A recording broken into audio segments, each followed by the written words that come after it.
आज हम लोग 4 हिंदू क्षेत्रीय संगठन एकजुट होकर इस बार लोकसभा का चुनाव लड़ रहे हैं। चुनाव लड़ने का एक ही मकसद है कि आप लोग विचार कीजिएगा, हजारीबाग में 10 साल से विकास किया हुआ। आज हम लोग विकास को लेके, हजारीबाग के मठ मंदिर को रक्षा को लेके और लगभग 7 मुद्दा, आप सभी को बता दें, 7 मुद्दा को लेके आज हम लोग चुनाव लड़ने के लिए नॉमिनेशन फाइल किए हैं।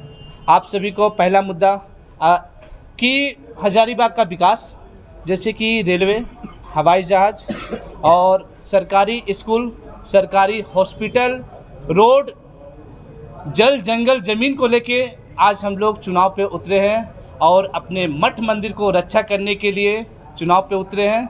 और हम लोग 4 हिंदू क्षेत्रीय संगठन एकजुट होकर इस बार दमदार तरीक़ा से चुनाव लड़ रहे हैं। कितना समर्थन मिल रहा है आप जनता का समय? अभी आप लोग देख सकते हैं बहुत सा नॉमिनेशन में मतलब हज़ारों हज़ार का भीड़ आया। हम लोग का देखिए, हम लोग का जो खुद का समर्थक है, अभी हम लोग भी लगभग 400-500 लोग पूरे निकले। अब पूरे हजारीबाग नहीं, पूरे लोकसभा क्षेत्र से हम लोग का समर्थन मिल रहा है कि हिंदूवादी चेहरा जो हिंदुत्व का बात करेगा, हिंदुत्व का विकास करेगा, हजारीबाग का विकास करेगा, इसलिए पूरे हजारीबाग लोकसभा से हम लोग को समर्थन मिल रहा है। हजारीबाग में तो पहले ही बीजेपी के चुनाव में मुद्दा है, बहुत महंगाई है, बेरोजगारी है और लोगों को कोई पूछने वाला नहीं है। जो कैंडिडेट चुन करके आते हैं उनको थोपा हुआ कैंडिडेट मिलता है, ज़मीन से जुड़ा हुआ कैंडिडेट नहीं मिलता है। और मैं ज़मीन से जुड़ा हुआ झारखंड आंदोलनकारी हूँ और लोगों का दुख दर्द को जानता हूँ और मैं इस मुद्दे को पार्लियामेंट के अंदर में मैं इस बात को उठाऊँगा। बहुत सारी पार्टियां सेम मुद्दे के साथ आ रही है, कुछ अलग क्या करने वाले हैं? देखिए, बहुत सा पार्टियां का बात जहां तक है, यहाँ बीजेपी से लड़ रहा है। ये समझ लीजिए जेपी पटेल अभी बीजेपी से, शायद हमको जो जानकारी मिला है वो अभी तक रिजाइन नहीं दिए, तो बीजेपी का ही माना जाए उनको। अभी आए हैं, उनको टिकट दे दिया गया, तो बीजेपी से लड़ाई है, वो टिकने वाले नहीं है।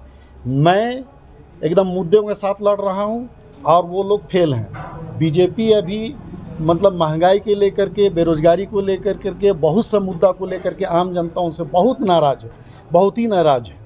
मेरी लड़ाई किसी से नहीं है, मेरे साथ में सब जनता लोग हैं। और आप देखिएगा, रिजल्ट आप देखिएगा तो आप लोग बोलिएगा कि वाकई ये आदमी, समझे ना, ज़मीन से जुड़ा हुआ आदमी। बेरोजगारी और नौकरी ये सब तो कॉमन मुद्दा। चीज़ तो मैं बताना चाह रहा हूँ कि बेरोजगारी अगर है तो लोगों के पास में पैसा नहीं है, और महंगाई है तो लोग खरीद नहीं पा रहा है, और उसका समस्या का सुनने वाला कोई नहीं है।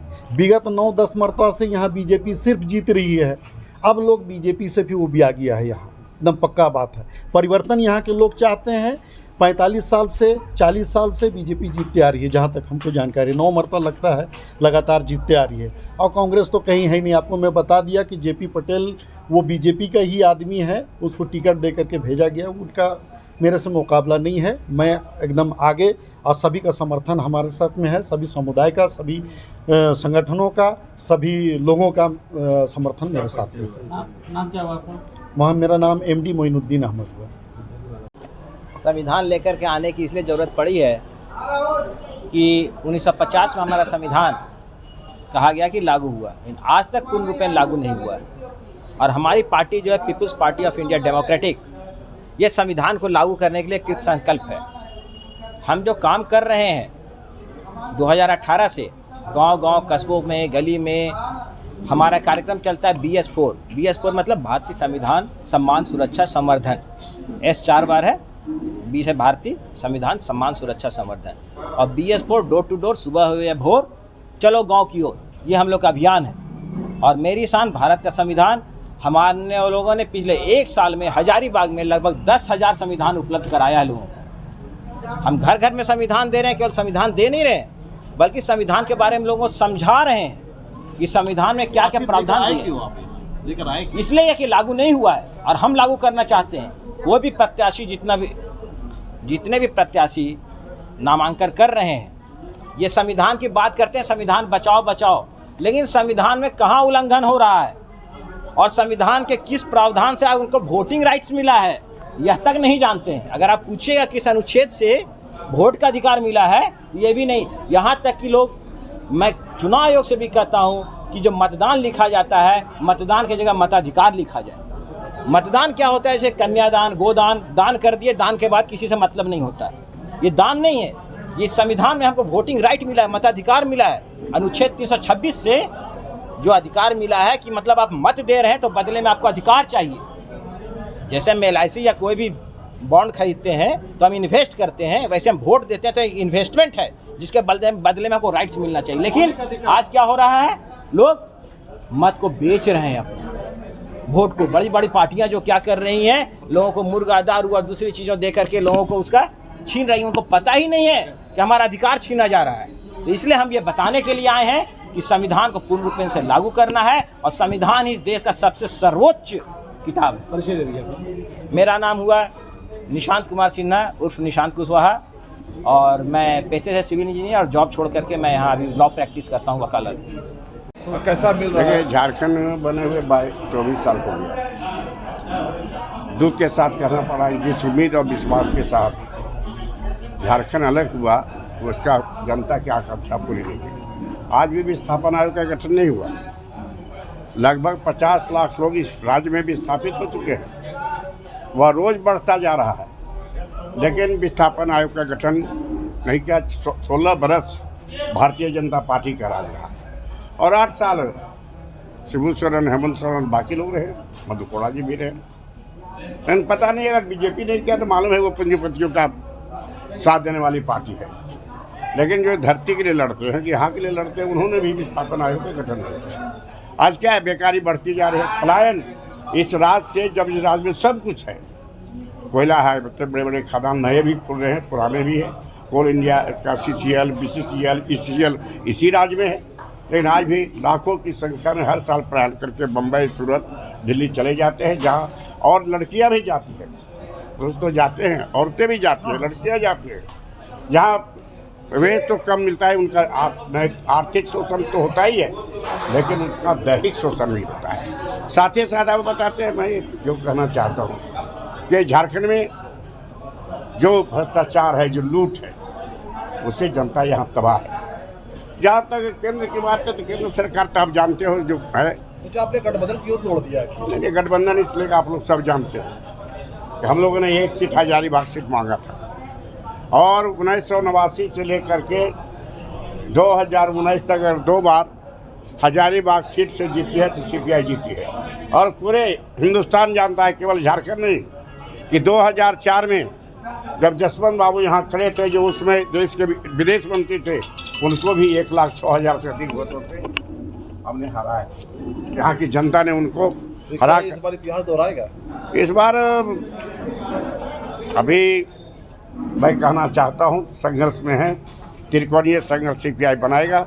और जब थोड़े अभी तो जस्ट शुरुआत है, आज तो नॉमिनेशन ही किए हैं, आगे आने वाला दिन 2-4 दिन में बता देगा कि हम कहाँ हैं और कितने आगे बढ़ रहे हैं। किस कैंडिडेट से अपना मुकाबला देखा है? किस कैंडिडेट से अपना मुकाबला देखा है? नहीं, हमारा अभी अब कहना मुश्किल है। अभी आपको भी नहीं पता चलता होगा, प्रेस वालों को भी नहीं पता चलता होगा किसका मुकाबला है। अभी तो जस्ट आज नॉमिनेशन हमारे पास 2 पहले नॉमिनेशन दिए हैं, लेकिन इंडिया गठबंधन के है वो मिस्टर JP, और दूसरा है वो जयप्रकाश, और दूसरा है मनीष जायसवाल जो है इंडिया गठबंधन का है। तो मैं जो कहना चाहता हूँ ना, कि आपने जो सवाल किया क्यों छोड़ा, हजारीबाग तो हम कहा थे, लेकिन पता नहीं कहाँ से इनको अपना कोई कैंडिडेट कांग्रेस का था कि नहीं, मुझे नहीं मालूम। ये कहाँ से उठा के बीजेपी से ला करके, और फिर अपने को भी जो बीजेपी से आया कैंडिडेट है कांग्रेस का कहते हैं। जगलाल महतो वह क्रांतिकारी का बेटा है, आंदोलनकारी का बेटा है। जगलाल महतो तो कभी पार्टी नहीं बदला, झारखंड मुक्ति मोर्चा में पैदा हुआ, झारखंड मुक्ति मोर्चा में उनका डेथ हुआ। लेकिन उनका बेटा तो बीजेपी में गया, चला या फिर कांग्रेस में, कल चाह कहाँ जाएगा मुझे पता नहीं।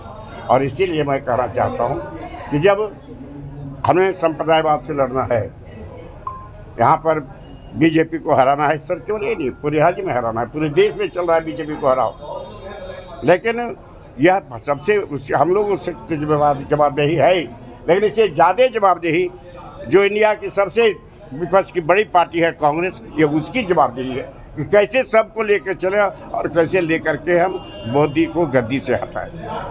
Thank you. जिला में विस्थापन एक बड़ी समस्या है, और युवाओं का रोजगार का समस्या, पलायन का समस्या, ये सारी समस्याएं बढ़ी हुई हैं। दूसरी बात, अभी नौजवानों को पूरे हजारीबाग में नशा से युक्त किया जा रहा है, नशाखोरी व्यापक रूप पर है।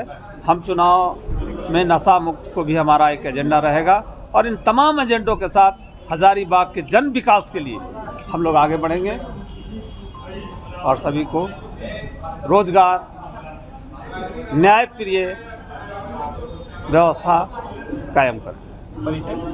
मेरा नाम अनिरुद्ध कुमार है, मैं CPI से हजारीबाग लोकसभा का उम्मीदवार हूँ।